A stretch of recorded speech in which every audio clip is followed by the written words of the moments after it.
Need to change file permissions in Google Drive. Adjusting sharing permissions lets you control who can view, comment on, or edit your files.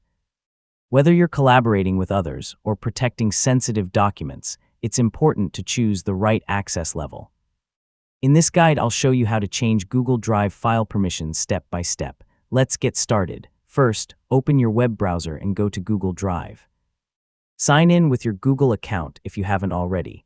You'll need to use the account that owns the file or has permission to manage sharing settings. Next, browse through your Drive or use the search bar to find the file or folder whose permissions you want to change. Once you've found it, click the item and select Share. The sharing window will display everyone who currently has access to the file.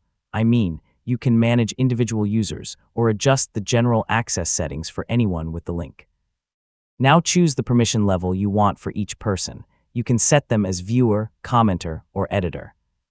If you're using link sharing, you can also change whether the link is restricted to specific people or available to anyone with the link, depending on your account settings. Selecting the appropriate permission helps keep your files secure while allowing the right level of collaboration. Finally, close the sharing window after your changes have been applied. Google Drive saves permission changes automatically, so there's no separate save button. If needed, reopen the share window to verify that the new permissions are in effect. And that's how to change Google Drive file permissions.